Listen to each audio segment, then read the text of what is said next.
Simba guitare na maboko okeno belenga elenga mokili ekobaluka atandele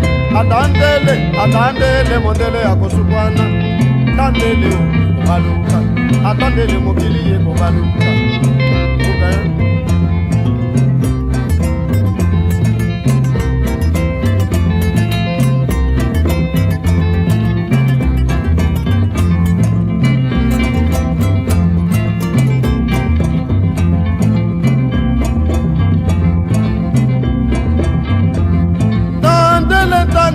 tandele bande ko tandele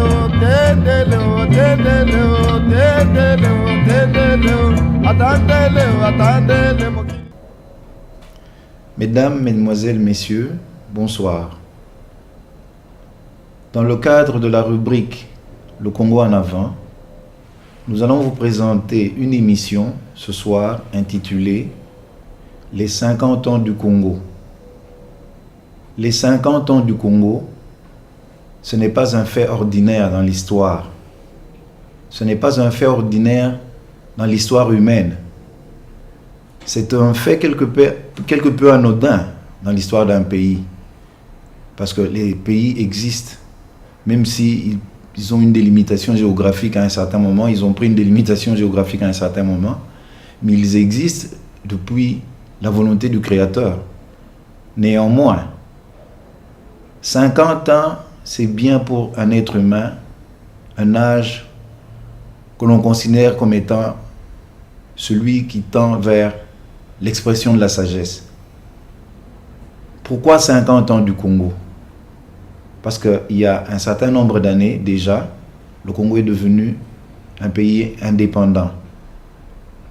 Nous allons ce soir rencontrer le pasteur Ti, avec lequel, de manière simple, sans recherche ou préoccupation académique, exactement comme le ferait un peu l'homme de la rue, l'homme ordinaire, qui voudrait s'enrichir auprès de ceux qui peuvent en savoir davantage,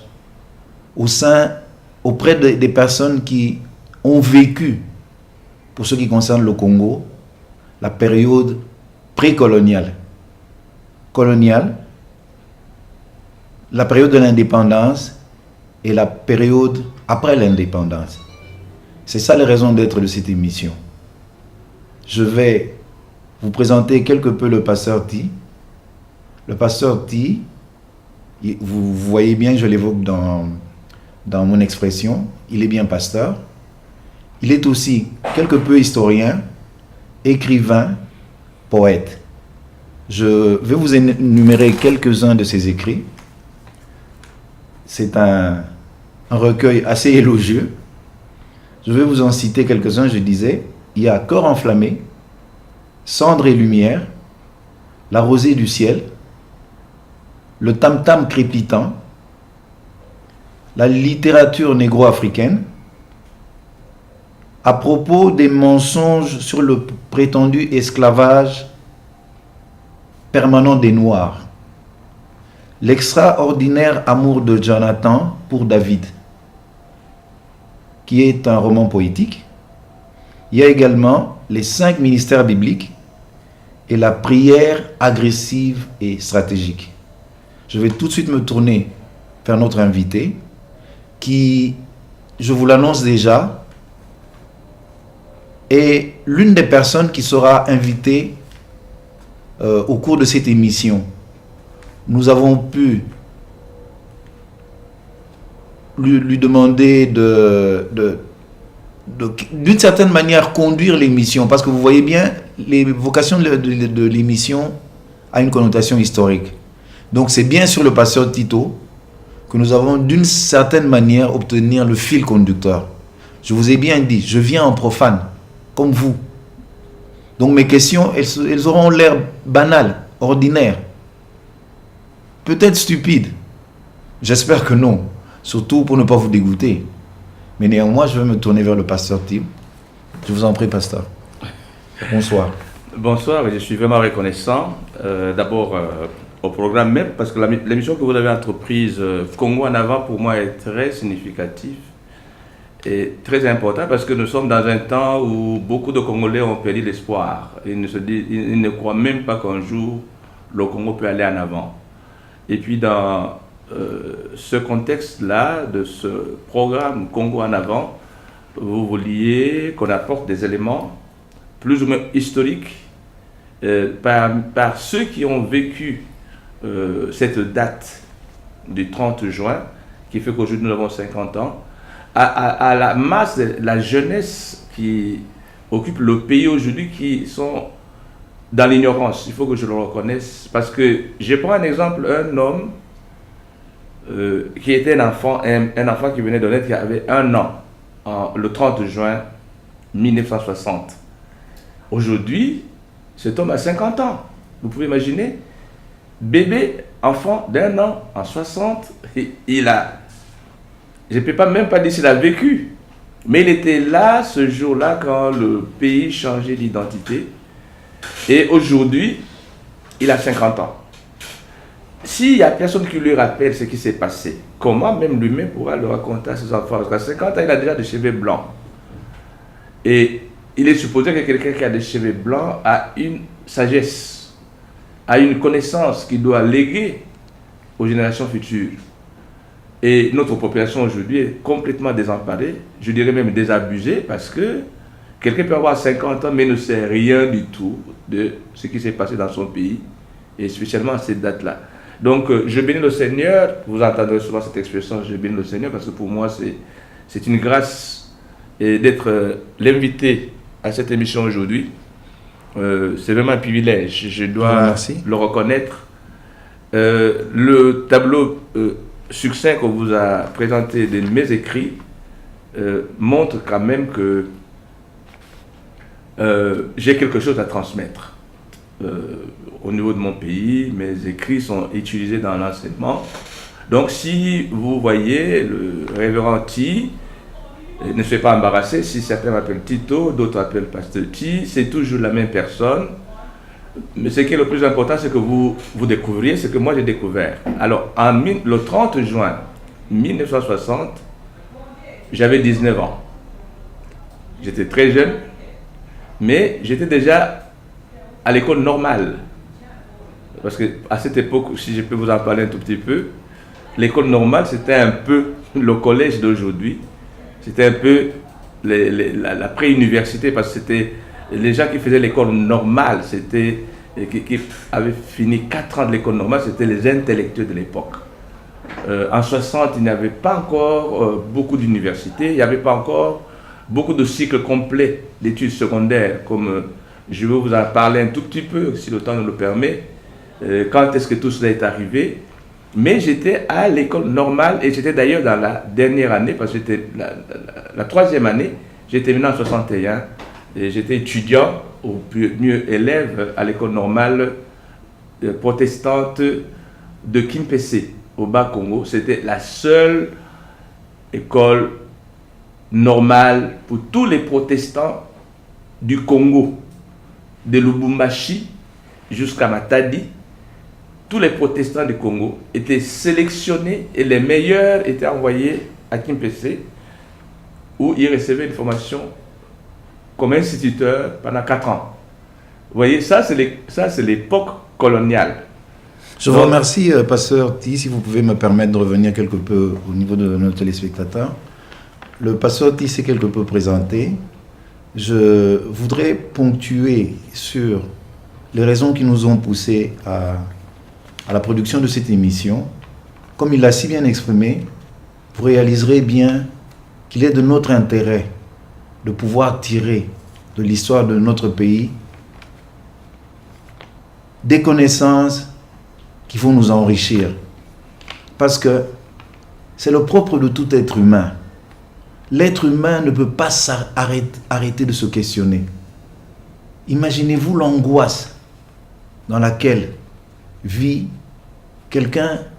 Nous prendrions un exemple, un enfant qui ne sait rien de ceux qui ont été ses parents. Le Congo, si nous l'appelons notre patrie, c'est d'une certaine manière si nous pourrions considérer le bon Dieu comme étant notre Père, et cela est bien évident. Mais que savons-nous de notre mère? Nous ne savons presque rien.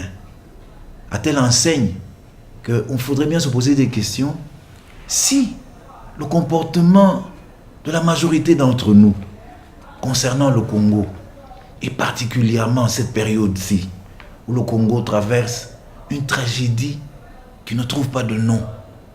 Ce comportement absent, indifférent, lointain, est-ce qu'il n'est pas dû également à notre ignorance? Comment pouvons-nous défendre quelque chose dont nous ne savons rien?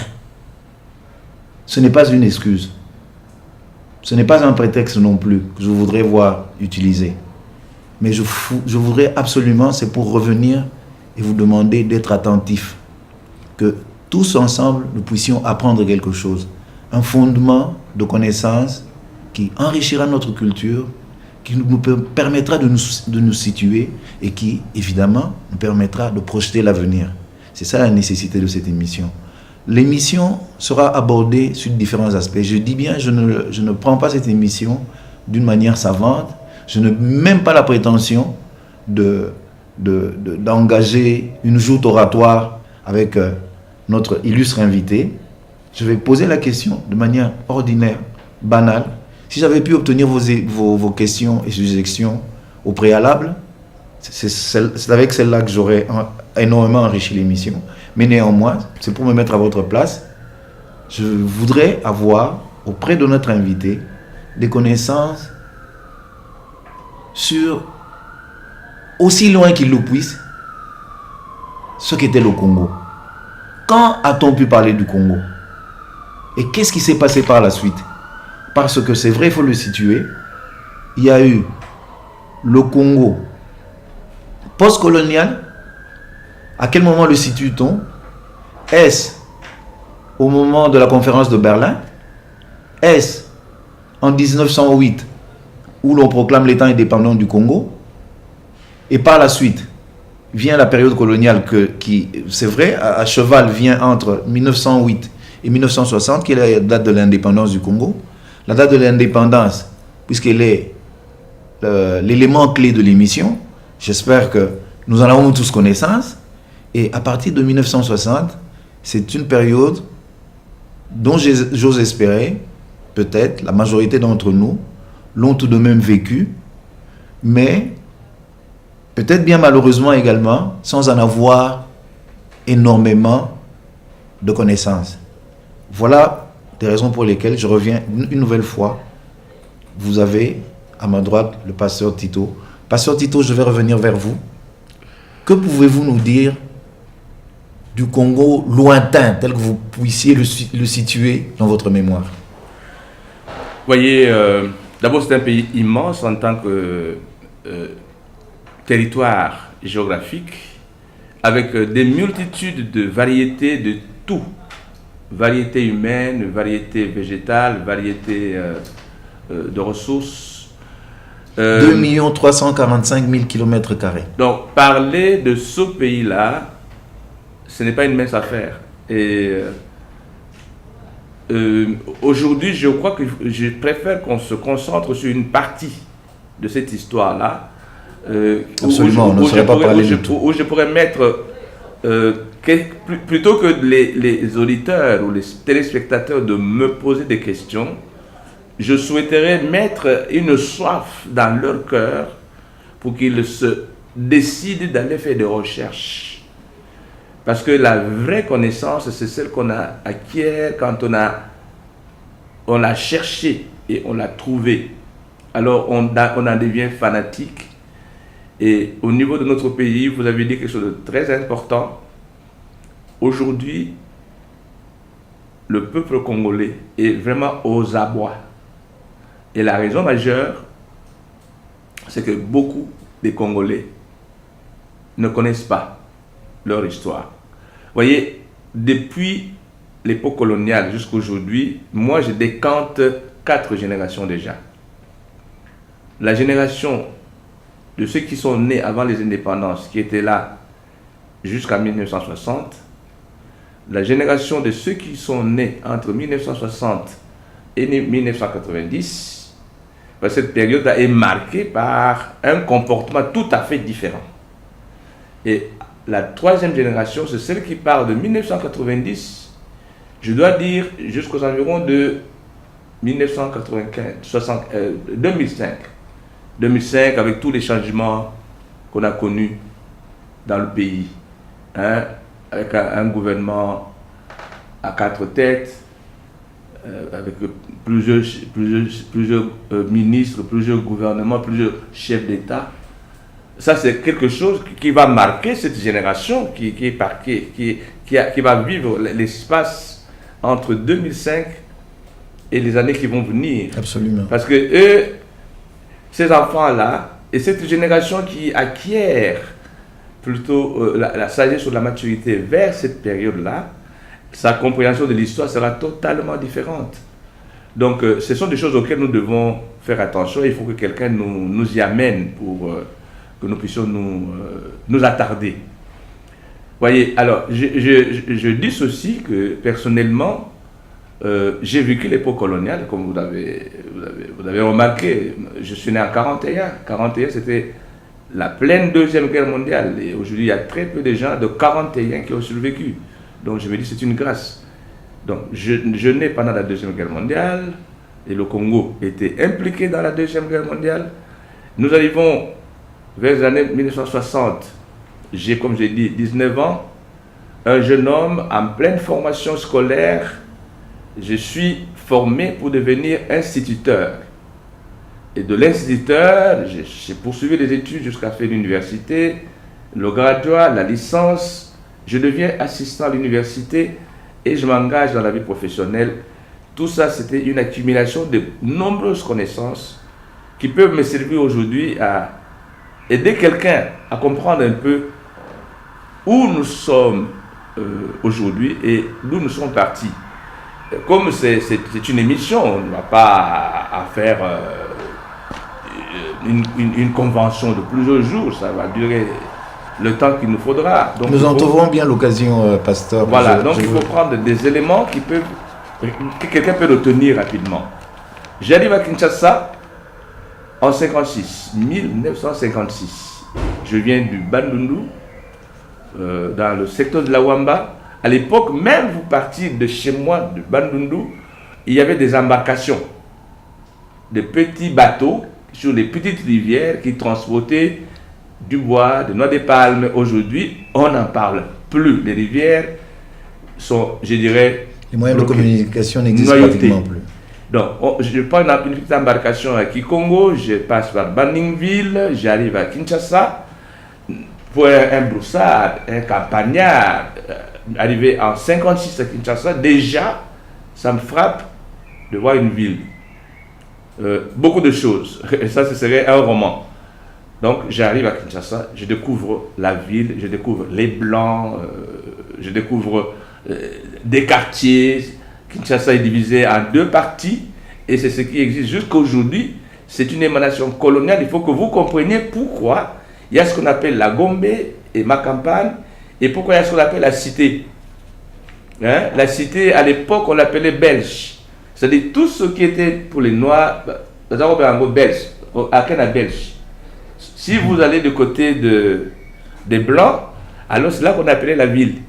C'est comme ça que Kinshasa est jusqu'à aujourd'hui connu par ville. Là où il y a les magasins, là où il y a les entreprises, les bureaux, et tout le monde doit se déplacer de Belge, la cité, pour venir vers la ville où il y a le travail. Et le terme cité indigène, pasteur, juste pour pouvoir enrichir mes propres connaissances, parce que j'ai bien de souvenirs où on utilisait souvent cette appellation-là. Qu'est-ce que ça voulait dire? Cité indigène, c'était utilisé dans l'administration, mais dans le langage de tous les jours. C'était également pour signifier ce que vous appelez cité belge. Oui.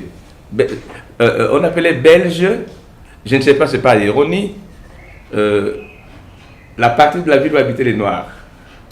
La partie de la ville où habitaient les Noirs. Ce qui est paradoxal. Moi, je me dis que c'était de l'ironie, c'était pour se moquer un peu des nègres, des noirs. Et Lumumba va bien le spécifier le 30 juin, quand il va faire son discours. En effet. Alors, donc, déjà la ville elle-même. Aujourd'hui, quelqu'un peut arriver à Kinshasa sans comprendre, mais pourquoi il y a la Gombe, mais pourquoi il y a... Cette subdivision. Il y a Ngaba, il y a ce qu'on appelle... Je crois qu'aujourd'hui on appelle la cité indigène, hein? Je ne sais pas, ça fait quand même longtemps que ces thèmes-là ne sont plus vraiment utilisés. C'est vrai qu'ils ne sont pas utilisés, mais néanmoins, on comprenait très bien que c'était le concept pour pouvoir la démarcation signifier, oui, les personnes qui du côté étaient de la cité d'origine africaine. À part, moi quand j'utilise cité, c'est le Belge, le quartier des Noirs, des Indigènes. À cette époque-là, c'est là où il n'y a rien. Il n'y a pas de route asphaltée, il n'y a pas de magasin, il n'y a pas même d'eau courante à l'époque, il n'y a pas d'électricité. Ça, c'est le Belge, Akena Belge. Et l'autre côté, qu'on appelait la ville, spécialement Kalina, c'est le quartier des Blancs. Et cet esprit est resté jusqu'aujourd'hui. C'est important que quelqu'un comprenne que ça ne vient pas d'aujourd'hui, ça vient de longtemps. Et ça bloque. Et ça a bloqué l'épanouissement du Congolais dans le contexte local, le contexte géographique. Absolument. Ça, vous le retrouvez dans toutes les villes du Congo. Ça ne s'est pas passé seulement au Congo, ça s'est passé aussi dans d'autres colonies particulièrement belges ou simplement européennes, françaises, sauf dans des colonies britanniques. Bref, ça c'est comment je trouve Kinshasa en 1956. Je m'intègre. Kinshasa n'était pas aussi étendu qu'aujourd'hui, avec des tentacules qui s'étendent jusqu'au-delà des Kinkole et tout ça. Kinshasa s'était limité. Il y avait la cité qu'on appelait Mbokasika, Kinshasa, qui était le Mbokakala, et puis Kitambo qui avait commencé à germer. Les Bandal, on n'en parlait pas, et les autres, les Lemba et tout ça, ça n'existait pas. Donc quand nous arrivons en 60, je suis à Kinshasa pendant les grandes vacances, parce que, une fois encore, les grandes vacances à l'époque se prenaient au mois de décembre. Donc c'est au mois de décembre que le mouvement de la révolution qui a pris ses racines pratiquement en décembre 1958, quand Lumumba revient d'Accra, où il y a eu la première conférence panafricaine, et il tient un premier rassemblement à la place qu'on appelle aujourd'hui la place Victoire, qui s'appelait la place Kalamu à l'époque. Il tient un premier meeting là, comme on les appelait aussi, un terme anglais, je ne sais pas comment il est entré dans le vocabulaire du Congolais à l'époque. Le premier meeting se tient là-bas et les gens se soulèvent et ils réclament l'indépendance. Et après ce mouvement, les partis politiques ont commencé à naître. C'est important que vous sachiez, par exemple, les émeutes du 4 janvier qui ont fait des premiers morts dans la ville de Kinshasa, et nous sommes là en 59. Le mouvement est parti de cette rencontre de Lumumba avec le peuple en 58. Et en 59, il y avait un grand match de football entre Vita Club, qu'on appelait Veya, et Daring, qui est devenu Imana, Matiti Mabe et tout ça. Donc il y avait un grand match au stade du Roi Baudouin. Et à la place Kalamu, Kasavubu convoque une réunion de son parti, l'Abaco.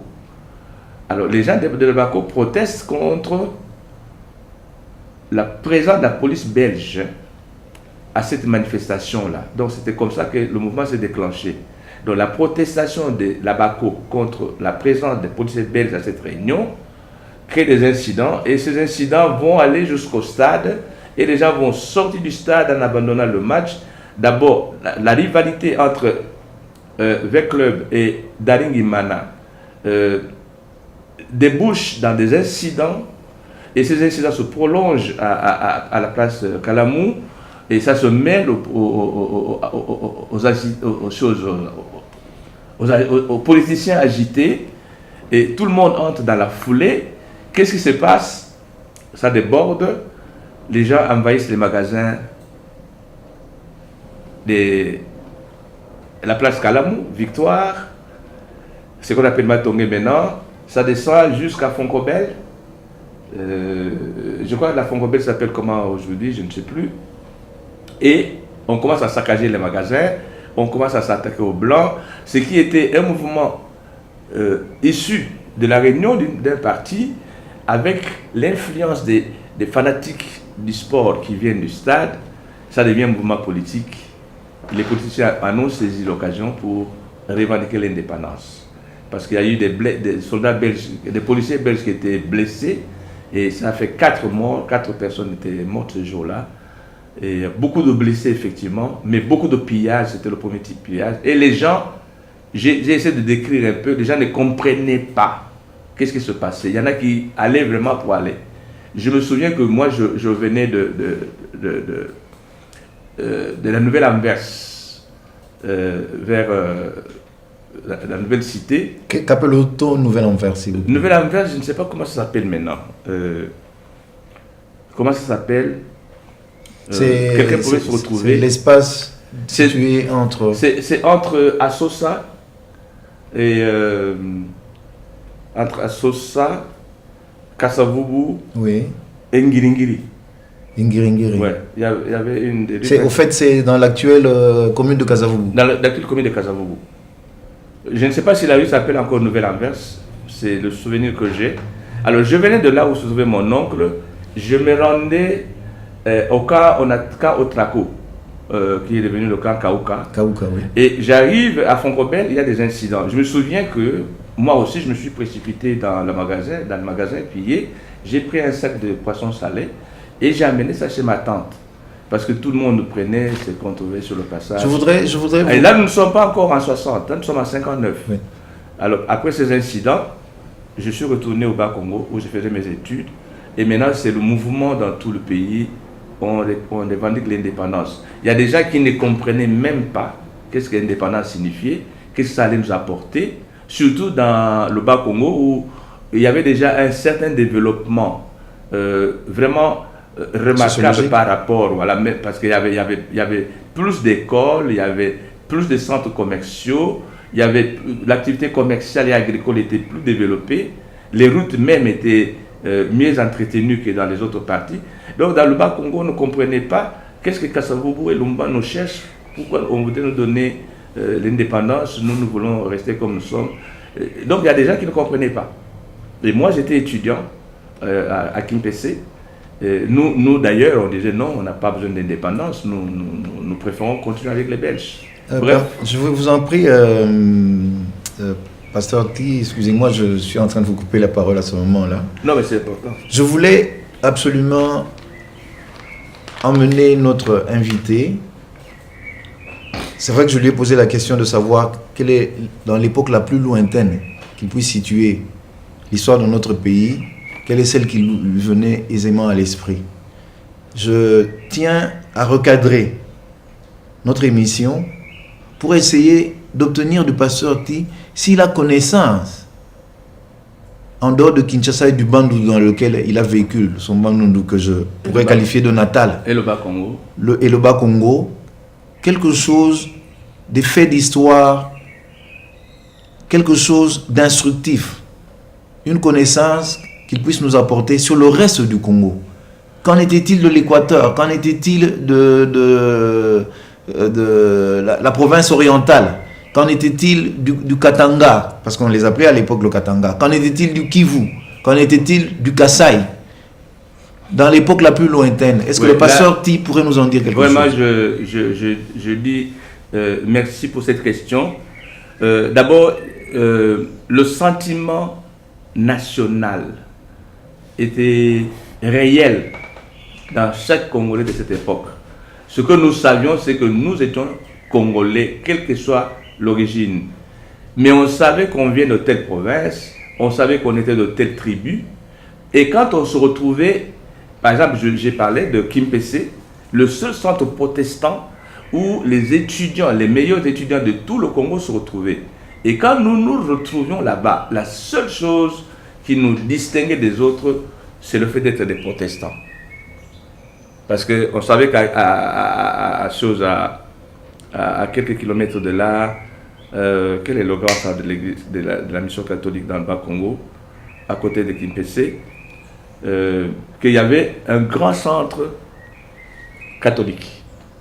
Eux étaient des catholiques, nous étions des protestants. Donc, la seule chose, et je sais que ceci, c'est quelque chose sur lequel on peut aussi revenir. Peut-être cette division était voulue, parce que je me souviens de quelques incidents qui ont eu lieu entre les étudiants ou les élèves protestants, parce que nous prenions le même train. Par exemple, pendant les vacances, nous prenons le même train qui venait de Matadi pour Kinshasa. Et nous qui venons de Kimpese, oh, mais comment j'oublie le nom de ces grands centres, l'église catholique dans le Bas-Congo. Donc quand nous arrivions au moment où ils s'embarquaient... Ce n'est pas Kisantu? Non, Kisantu c'est beaucoup plus proche. De Kinshasa? Oui, beaucoup plus proche de Kinshasa. De Léopoldville à l'époque? De Léopoldville. C'est pas Kisantu, c'est pas Mbandangungu. Vraiment le nom m'échappe, mais ça va venir. Sonabata? Non, Sonabata c'était plus protestant. Ni Matadi non plus? Non, ça va venir. Donc quand eux ils venaient,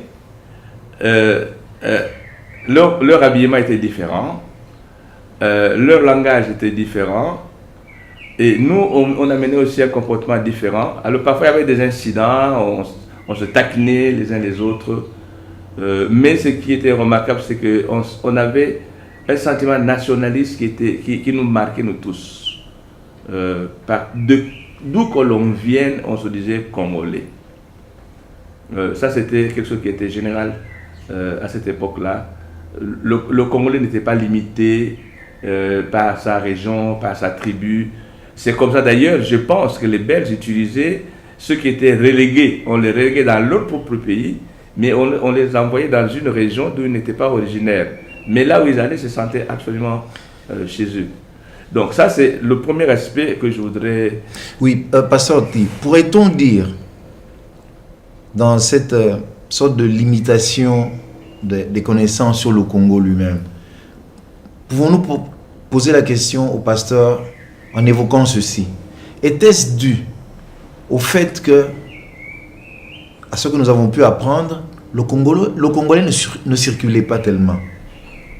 Ou pour autant dire qu'il ne circulait absolument pas? La circulation était extrêmement conditionnée. Et pas de n'importe quelle manière. Il fallait avoir quelque chose comme cela a été évoqué en République sud-africaine. Un document de passage, une feuille de route. Oui, oui. Où, là où vous vous rendiez, vous deviez d'abord vous annoncer. Ouais. C'est-à-dire que vous deviez obtenir d'abord une autorisation de l'administrateur de la localité dans laquelle, ou de l'aire administrative dans laquelle vous viviez. Ouais. Et puis ensuite, qui devait justifier des raisons de votre déplacement. Et puis ensuite, quand vous parveniez au lieu de votre destination, vous deviez immédiatement aller déclarer votre présence en ce lieu. Ce qui, nous le comprenons très bien, le Congolais n'avait pas la liberté. Comment pouvait-il apprendre davantage du Mukongo ou du Swahili ou du Katanga ou du Kasaï et ainsi de suite? Bien que l'on puisse relever, ça c'est un fait, que ceux que l'on pourrait considérer comme ayant eu la latitude de connaître davantage le pays, c'était les administratifs qui étaient sujets à ce qu'on a appelé les mutations, et également les membres de la force publique, c'est-à-dire les membres des corps armés. En dehors de cela, je crois que même dans les villes où nous vivions, en général, la majorité des gens ne connaissaient pas tous les recoins des endroits dans lesquels ils vivaient. Est-ce que le pasteur Ti peut l'expliquer de cette manière? J'ai vécu l'époque coloniale, j'ai vécu l'indépendance, j'ai vécu l'après-indépendance, je suis venu vivre en Europe. Je ne condamnerai pas cette procédure parce qu'elle limitait ce que nous connaissons maintenant, l'immigration massive. La population a abandonné l'arrière-pays pour chercher à venir vivre à Kinshasa ou à Lubumbashi dans les grandes villes. Et pendant ce temps, le travail agricole est abandonné, il n'y a plus de gens qui font le champ, la production a beaucoup diminué. Or, à cette époque, le pays était parmi les grands producteurs agricoles dans le monde, surtout en Afrique.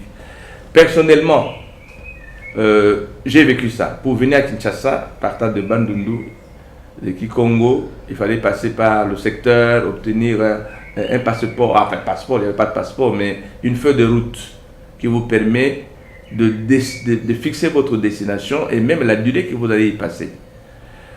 Moi, je pense que dans la politique belge, c'était d'abord pour contrôler les autochtones. Contrôler les migrations, qu'on sache qui est où. L'État belge était très organisé, la colonie belge était très organisée, le Congolais en tant que colonie administrative, sur le plan de l'administration, c'était organisé. J'attribue ça à l'ordre plutôt qu'au désordre ou à l'empêchement aux populations de connaître les autres coins. Parce que ici, moi je suis ici en Angleterre depuis 25 ans, je connais des Anglais qui n'ont jamais été à Manchester, ils sont à Londres, bien qu'ils n'ont pas besoin d'un papier pour aller à Manchester ou pour aller à Birmingham, mais ils connaissent bien Londres, ils n'ont jamais été, s'il n'y a pas de raison qui les amène à Manchester, ils ne vont pas y aller pour aller, papier ou pas papier. Mais il y a de l'ordre quand on se déplace, on se déclare. Quand nous venons de l'étranger, quand nous venons en Angleterre, ou aux États-Unis, il y a les frontières, il y a l'immigration, il faut se déclarer. Moi, je pense que ça devait être plutôt un facteur d'ordre et d'organisation qui devait même être pratiqué maintenant pour limiter l'immigration massive de la population vers les centres urbains. Peut-être quelqu'un va mal comprendre ce que je dis, mais si vous voyez ce qui se passe aujourd'hui, c'est ça qui fait que même les frontières ne sont pas contrôlées. N'importe qui peut entrer, n'importe comment, sans papier, sans officier de contrôle, et cela nous a causé des ennuis et des dégâts. N'importe qui est entré au Congo parce qu'au niveau du contrôle des frontières, on a laissé trop d'espace libre et ouvert. Il faut que nous sachions discerner les choses. Est-il qu'à l'époque coloniale, pour se déplacer, il faut avoir des raisons. Il faut justifier pourquoi vous vous déplacez, où vous allez habiter, chez qui, et est-ce que celui-là est informé, est-ce qu'il prendra soin de vous, sinon l'autorité administrative vous empêche de voyager. Vous évoquiez il y a quelques instants le fait que nous étions en train de vivre particulièrement dans la période actuelle de ce qu'on devrait appeler l'exode rural, c'est-à-dire les masses de population qui se déplacent, qui quittent toutes les campagnes ou leur lieu de naissance ou d'attache particulièrement culturelle et vers les grandes villes. Mais néanmoins, sans vouloir apporter de la contradiction dans ce que vous êtes en train de dire, pasteur, il est bien vrai que plus un milieu dans lequel on vit est épanoui, plus ce milieu est, entre guillemets, développé, c'est-à-dire où l'on puisse trouver toutes les structures qui permettent à quelqu'un de s'épanouir, c'est-à-dire des écoles, des lieux distractifs, des lieux où ils puissent s'adonner à leurs loisirs, obtenir tout ce qui leur est nécessaire. Est-ce que ce n'est pas beaucoup plus à cause de cela parce que si j'évoque ça d'une autre manière, pour aller plus loin, je n'anticipe pas sur le déroulement de l'émission, nous comprendrons que même notre pays, qui n'était pas, que l'on pouvait comparativement peut-être pas faire un facsimilé de la métropole, le Congolais, quand il a commencé quand il a découvert, ou quand il est venu en Belgique, ou même plusieurs années plus tard, il a pu se rendre dans son ancienne colonie, il ne se sentait pratiquement pas obligé de vivre là-bas, bien qu'aujourd'hui, nous sommes en train d'assister on se permet même de l'appeler une fuite de nos populations.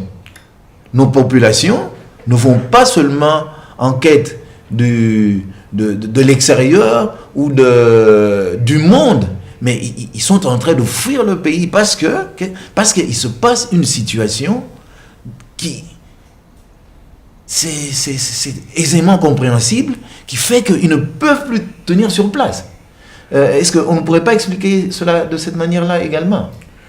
Voyez, une fois encore, vous avez dit que nous abordons cette émission vraiment un peu terre à terre. C'est vrai. Nous exprimons librement et je crois que c'est ça qu'il nous faut pour que nous soyons capables de discerner dans le parcours que nous avons fait en 50 ans par rapport à ce que les Belges avaient fait à 80 ans. Qu'est-ce qui a été profitable, qu'est-ce qui a été bénéfique et qu'est-ce qui est négatif, que ce soit aujourd'hui, que ce soit à l'époque là, à l'époque dont nous parlons.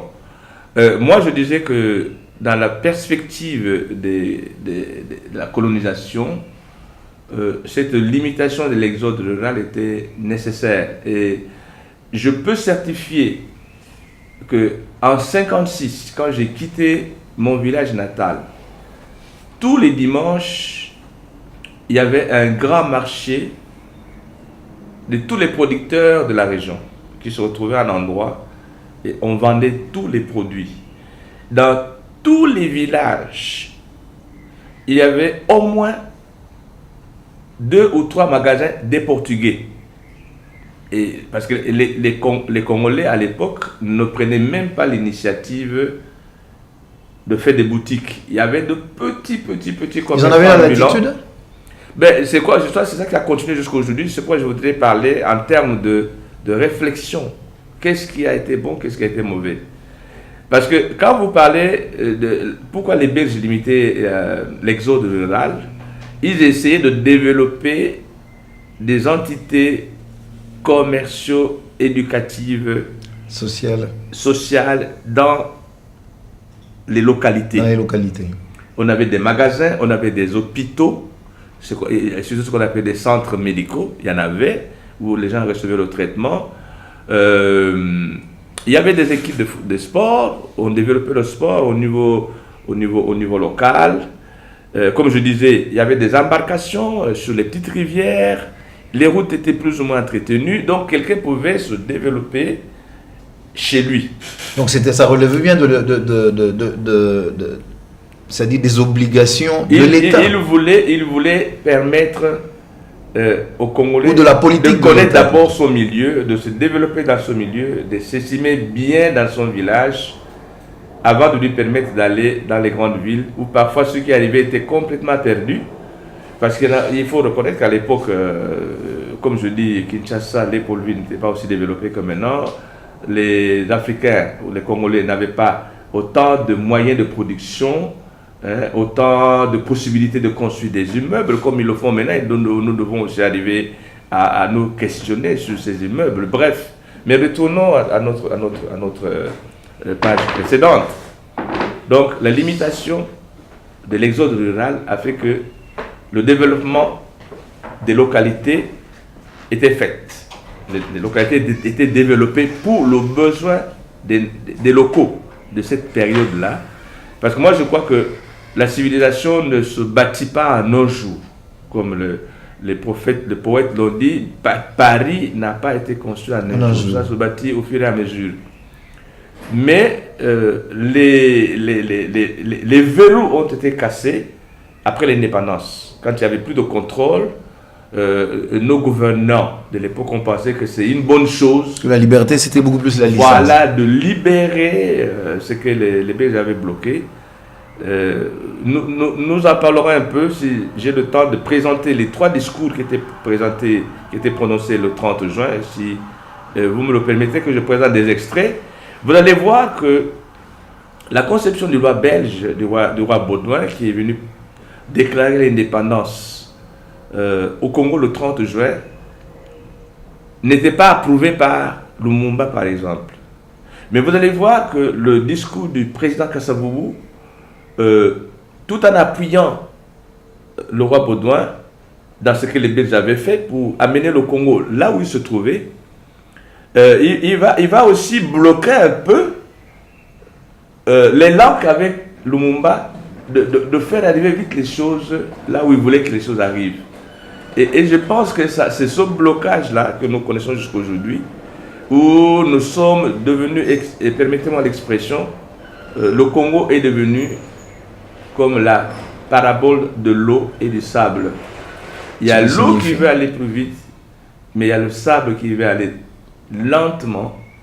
Et c'était un peu ça Puisque beaucoup plus statique. Oui, c'était un peu ça Kasavubu et Lumumba. Et puisque l'eau et le sable s'accordent pour que chacun maintienne son mouvement sans empêcher le mouvement de l'autre. Chez nous, ça a constitué un blocage.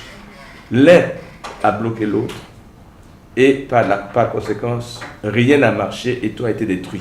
Nous y reviendrons, pasteur. Nous y reviendrons parce que c'est un chapitre très important qu'il ne faut pas traiter ça les yeux fermés. Absolument. Ou avec je dirais, voilà, un zèle excessif pour dire, voilà, ils ont mal fait ou bien ils ont ceci. Oui, parce que généralement, une certaine tendance à, fort malheureusement, chers téléspectateurs, une tendance à toujours voulu jeter la pierre sur les pères de notre indépendance en disant ils y sont allés trop vite, ils n'étaient pas assez matures, on ne voit pas d'ailleurs à quoi ça nous a servi.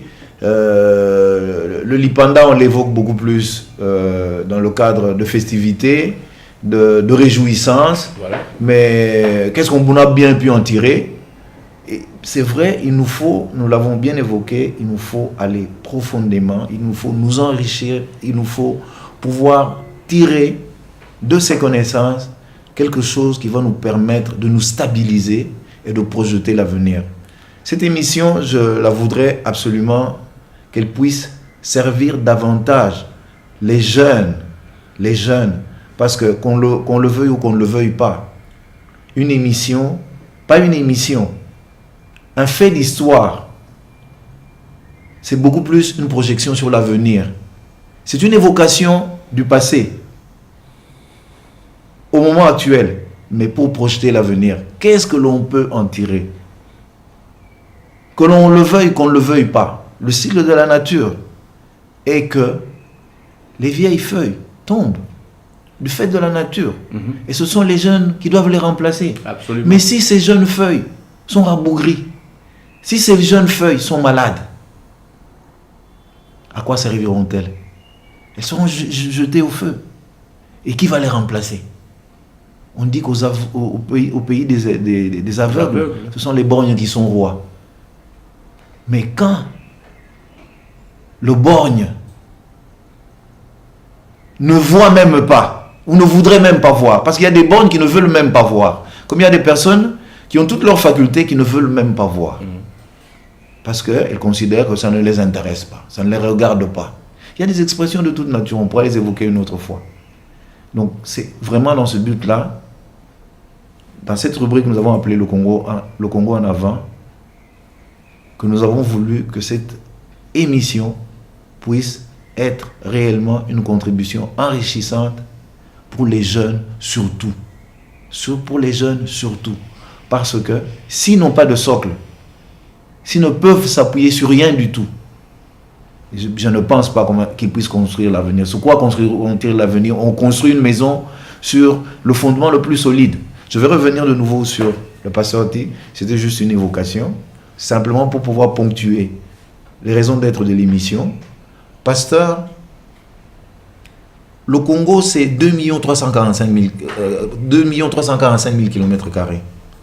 C'est 450 tribus.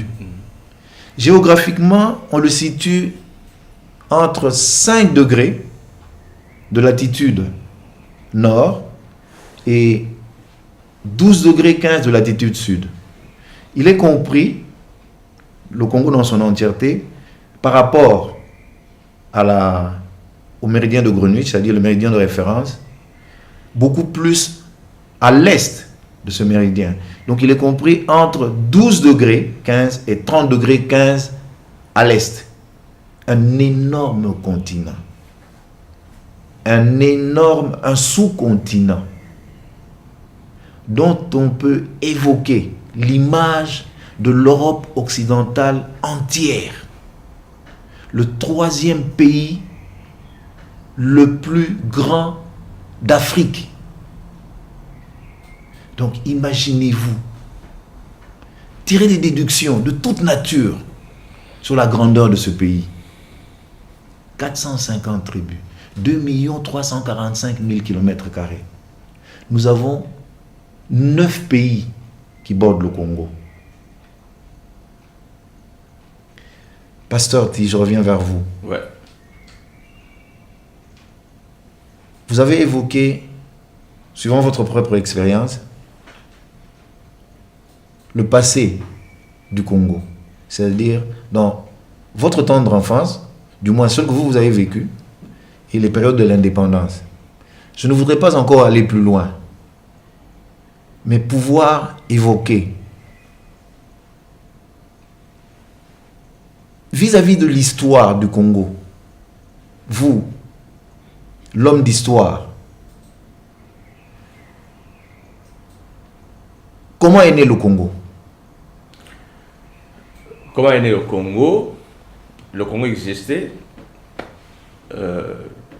avant même que les colonisateurs n'arrivent. Le Congo était un vaste empire, d'ailleurs, qui comprenait beaucoup d'empires à l'intérieur. Il y avait des grands empires, l'empire Luba, l'empire Congo. Mais pouvait-on les circonscrire comme appartenant à une entité que l'on pourrait appeler le Congo? Bon, au niveau de la conception géographique, parce que c'était toute la période précoloniale, les populations étaient plus... Parce que l'État indépendant du Congo, ce n'est pas, absolument pas pour vous couper la parole, oui. L'État indépendant du Congo naît en 1908. En 1885, non plutôt, l'État indépendant du Congo naît en 1885, après la conférence de Berlin, Ouais. avec toutes les autres colonies, C'est ça. non seulement africaines, mais même à travers le monde, des décideurs de l'époque.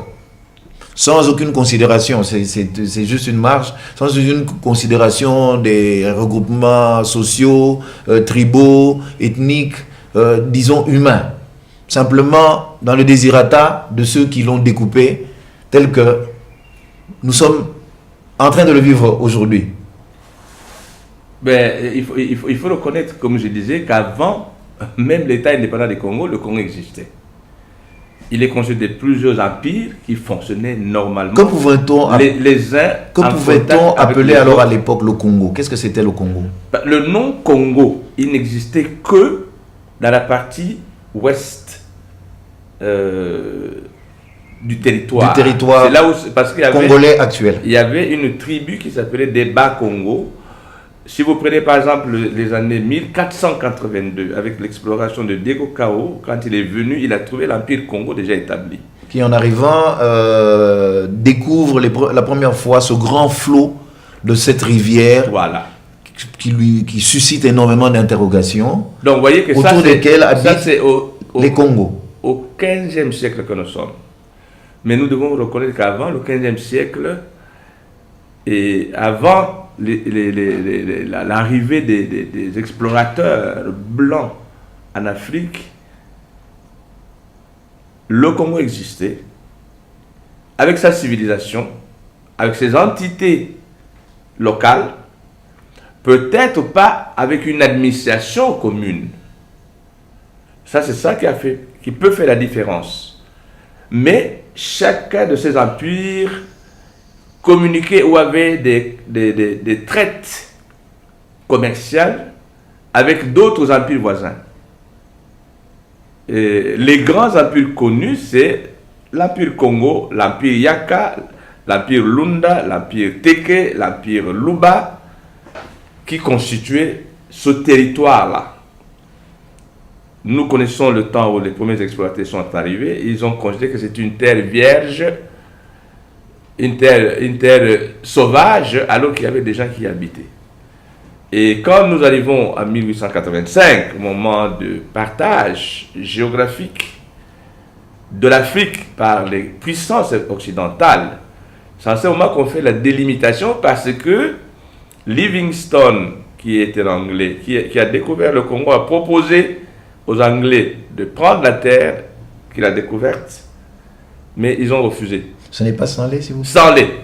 Stanley qui a découvert le plateau du Congo, ouais. a proposé aux Anglais. Les Anglais avaient déjà un trop grand empire ils ont décliné. Alors il est allé proposer au roi de Belge. Et le roi de Belge a pris ça comme une propriété personnelle.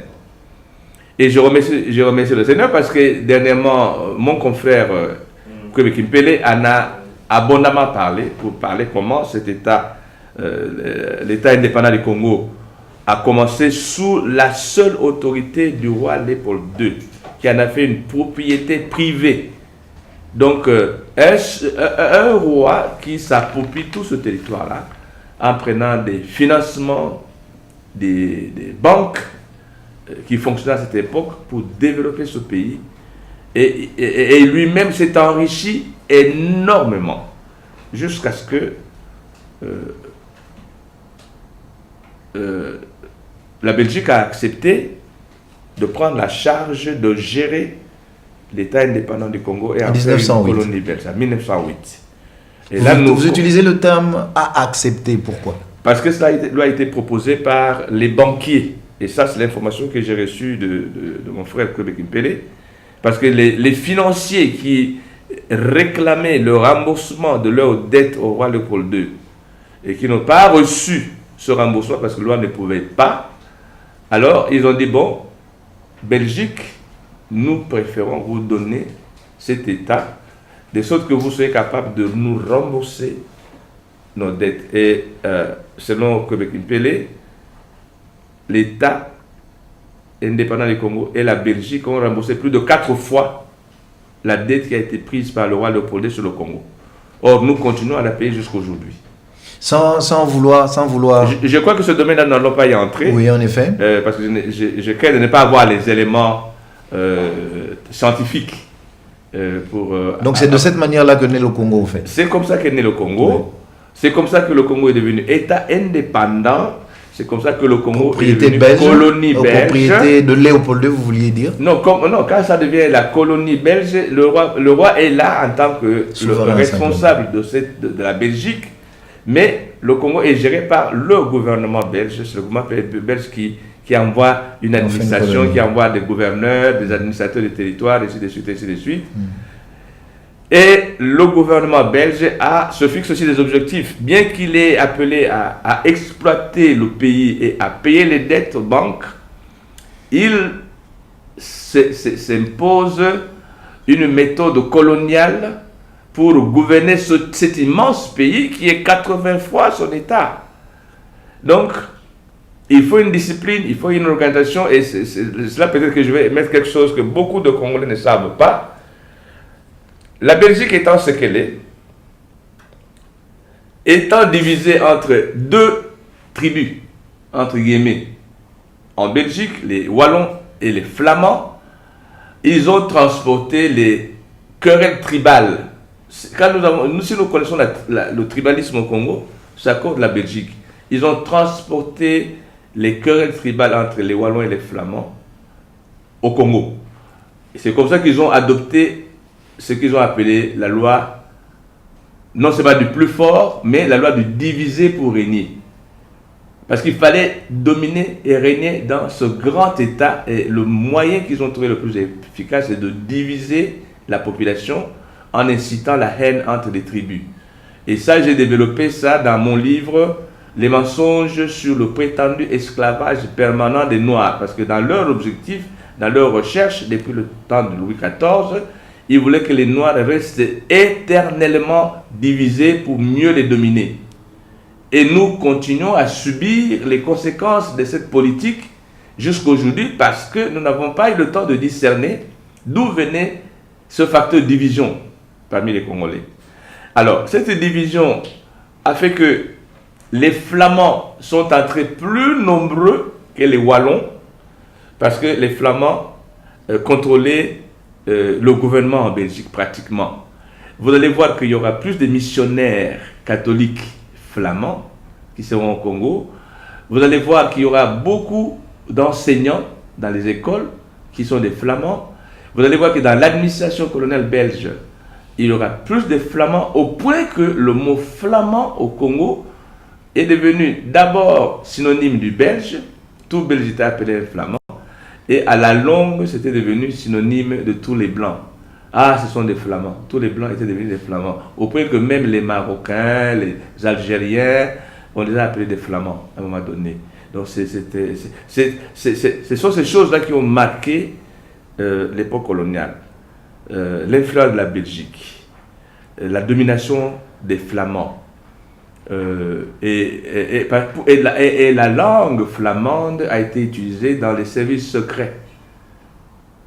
Puisque les Congolais ne parlaient pas le flamand, ils parlaient le français. Quand les Flamands voulaient faire quelque chose de secret, ils le disaient. Quand les Belges voulaient faire quelque chose de secret, ils disaient en flamand. Tous les messages secrets, que ce soit de la police, que ce soit de l'administration belge, étaient transmis en flamand. Dit en passant, pasteur, cette rivalité linguistique, cet antagonisme, Je crois que les gens sont en train de comprendre un certain nombre de choses que nous vivons jusqu'à aujourd'hui, parce que nous n'avons pas eu le temps de discerner et de découvrir d'où ça venait pour que nous puissions l'arrêter, parce qu'à mon avis, c'est des choses dont nous devions s'occuper nos administrations, notre gouvernement, nos intellectuels, pour dire non, ça, nous ne pouvons pas le permettre, parce que nous voulons garder l'unité du pays. Aujourd'hui, l'unité du pays est devenue un facteur imaginaire.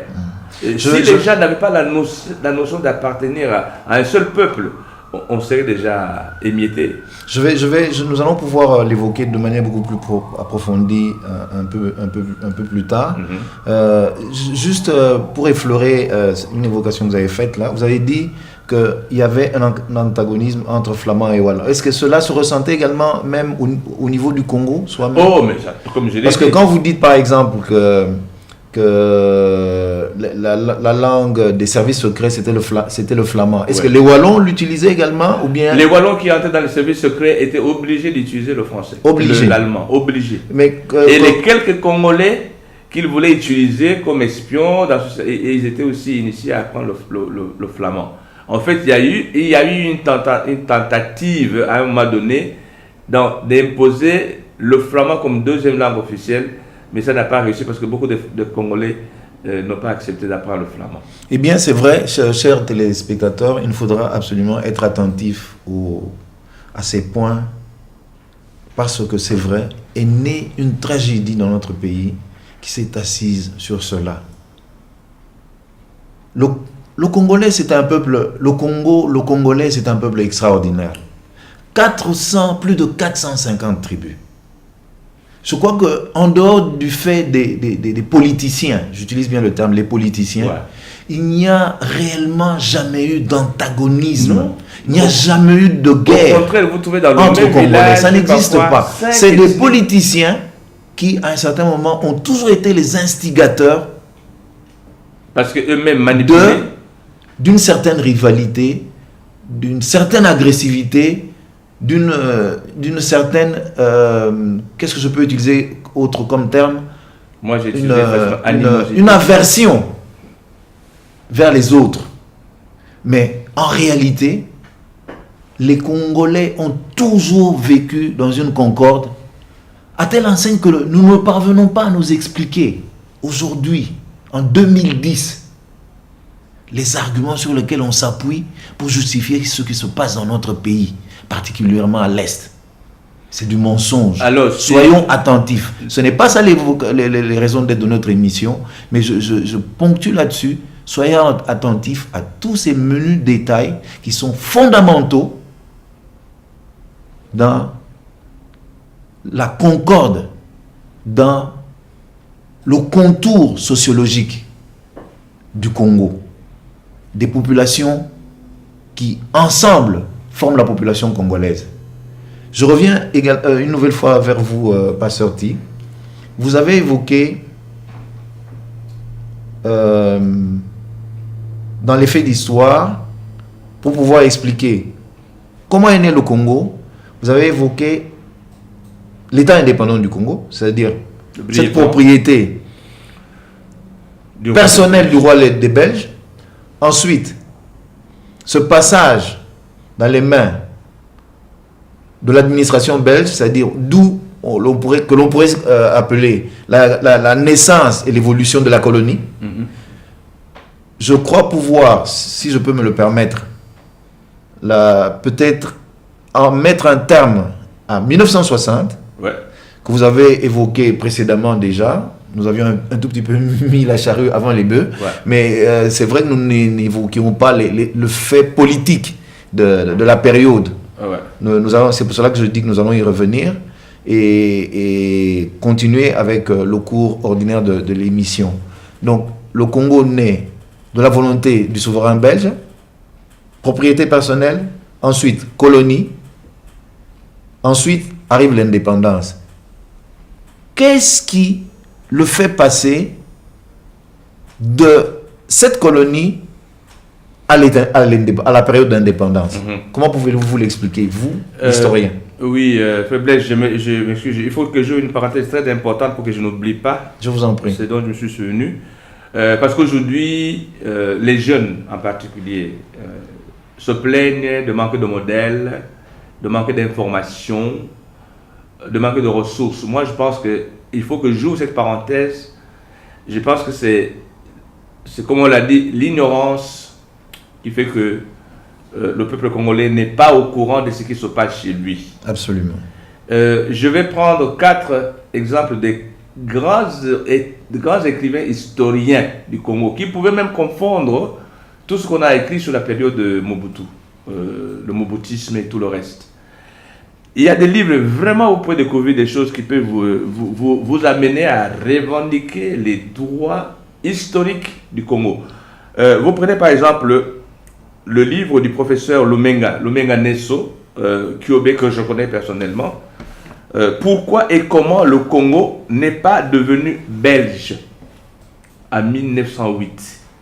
C'est-à-dire que si ça ne dépendait que des Belges, le Congo allait devenir belge avant 1908.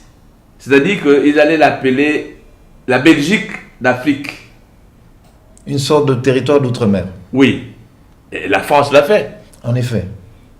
Mais pourquoi la Belgique, pourquoi le Congo ne l'est pas devenu? Le Portugal était en train de le faire avec ses anciennes colonies. Voilà.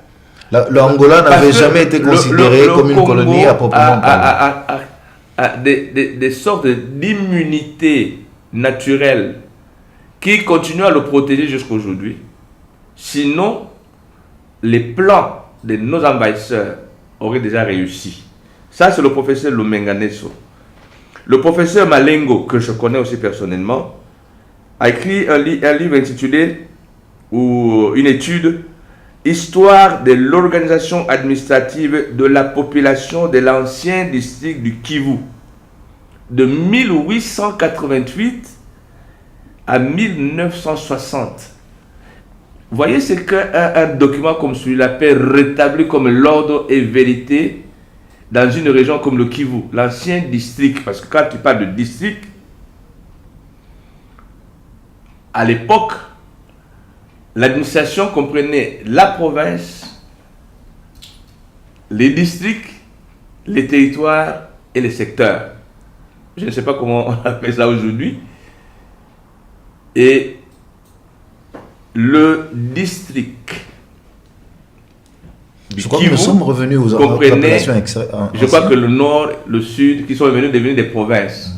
Et c'est là où les gens sont en train de revendiquer leur appartenance nationale. En disant non, nous sommes nés ici, nous étions là, et nous sommes propriétaires de terres. Vous voyez, un livre qui pouvait mettre fin à toutes les disputes inutiles. Un livre d'histoire. Que l'on tait à volonté. Oui, si les Congolais le savaient. Le professeur Mbokolo, que l'on connaît, a écrit un livre, L'Afrique noire, Histoire et civilisation, où l'on peut apprendre beaucoup de choses. Et le professeur Moudimbe, ouais, j'ai la grâce de connaître tous ces professeurs-là, a écrit La dépendance de l'Afrique et les moyens d'y remédier. Donc ça, j'ouvrais cette parenthèse-là pour savoir qu'il ne manque pas de modèles, il ne manque pas d'historiens, il ne manque pas d'intellectuels dans notre pays. Ce qui fait défaut, c'est l'ignorance. Les gens ne veulent pas découvrir, ne veulent pas chercher, ne veulent pas appliquer même ce qu'ils apprennent. Et moi, dans mon livre, à propos des mensonges sur le prétendu esclavage permanent des Noirs, j'ai évoqué beaucoup de choses qui ont été dites faussement pour nous maintenir dans l'esclavage, que les autres nous dominent. Combien de Congolais l'ont lu? Le livre est sorti depuis 2 ans. Si vous ne lisez pas, vous ne comprendrez jamais ce qu'il y a dedans. Et c'est pourquoi les Blancs disaient, il y a un écrivain blanc qui a dit, si vous voulez cacher des grandes choses aux Noirs, mettez-les dans un livre. Il ne lira pas. Bref, bon, je reviens à la question que vous m'avez posée. 60, donc nous commençons par 58. Lumumba, il y a beaucoup de gens qui ne le connaissent pas. Lumumba, c'était un homme charmant, d'un langage éloquent. Avec sa stature, sa grande taille, il savait séduire, il savait embouter. Et c'est comme ça que un ministre des colonies belges qu'il a découvert, il a recommandé à une société d'où il était actionnaire pour qu'il fasse la publicité de la boisson qui s'appelait la Polar. Donc Lumumba est devenu populaire dans tout le Congo, d'abord à cause de la Polar. Et quand il parlait, il se faisait entourer de beaucoup de femmes. Et les femmes à l'époque, à la différence de nos jeunes aujourd'hui, elles portaient une tenue autour des reins pour enfler les reins qui s'appelle le zikita. Après avoir mis les pans dessus, elles avaient vraiment un corps élargi. Et quand elles dansaient, c'est tout le corps qui bougeait. Et Lumumba utilisait ces femmes-là pour faire la publicité et la propagande de la Polar. De la Polar. Parce qu'il y avait une grande rivalité entre l'autre bière que beaucoup de Congolais consommaient, la Primus. Et ça a continué jusqu'aujourd'hui, cette publicité. Mais je disais que c'est grâce à cette popularité, parce qu'il a sillonné tout le Congo en tant que directeur commercial de la Bralima qui vendait la Polar, à cause du gouverneur, à cause du ministre belge qu'il a recommandé. Alors il a profité de l'occasion pour démontrer qu'on préfère nous faire boire, nous sonner la gueule, plutôt que de nous donner la liberté. Il l'avait déjà évoqué à l'époque?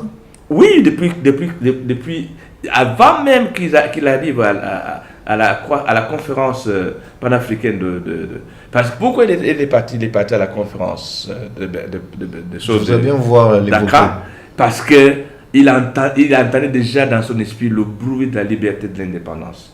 Il voulait que le Congolais accède à cette liberté, à cette indépendance comme les autres, plutôt que d'être cantonné dans la bière. Maintenant, qu'est-ce qu'on appelle les Congolais? BNB. Ce qui veut dire bière, femmes et musique. Et fort malheureusement, c'est l'image triste. D'une certaine manière, je sais que nous sommes en train les anciens politiciens ont utilisé beaucoup ces trois aspects. C'est comme ça que partout où il y avait la bière, il y avait des femmes, et il y avait la musique. Et ça a permis aux Congolais de s'habituer avec ça. Mais ça ne se limitait pas à ça. Lumumba voyait plus loin que la bière, la musique et la femme. Un visionnaire, il faut le reconnaître. Ça, ce n'était que des instruments de propagande qu'il utilisait pour acquérir la population.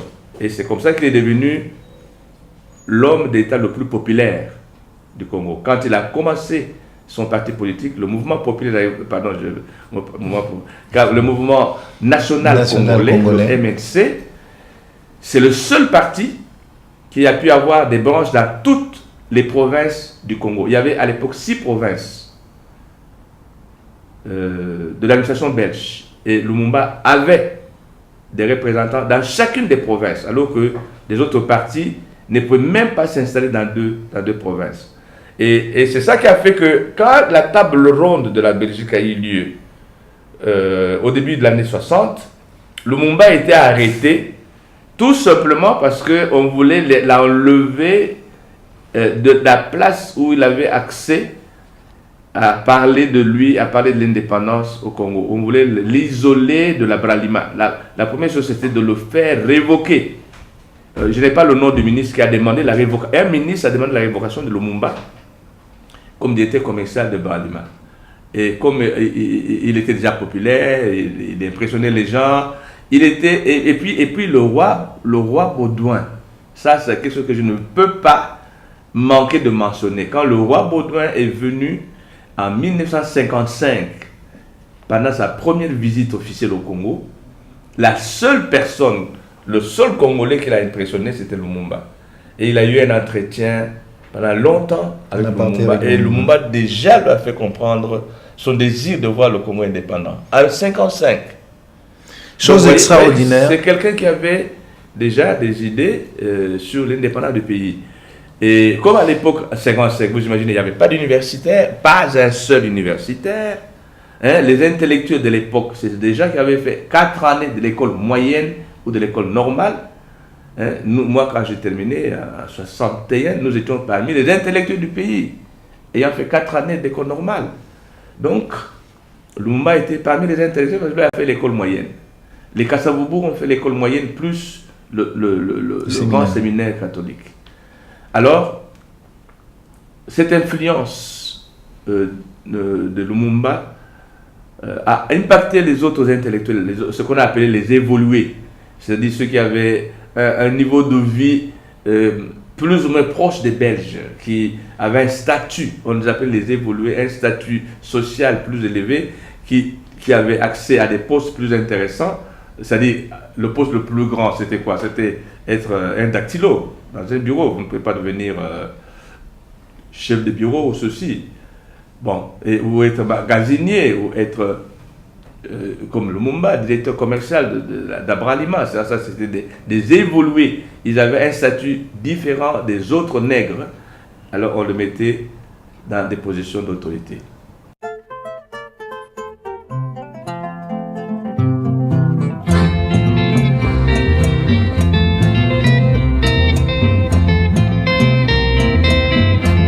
Atusimba guitar na maboko okeno belenga o elenga mokili ekobaluka atandele mondele akosukwana tandele baluka atandele mokili ekobaluka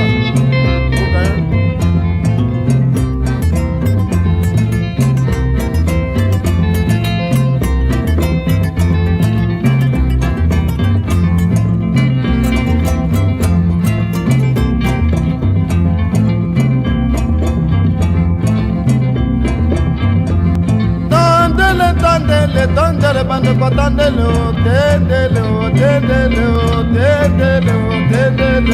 atandele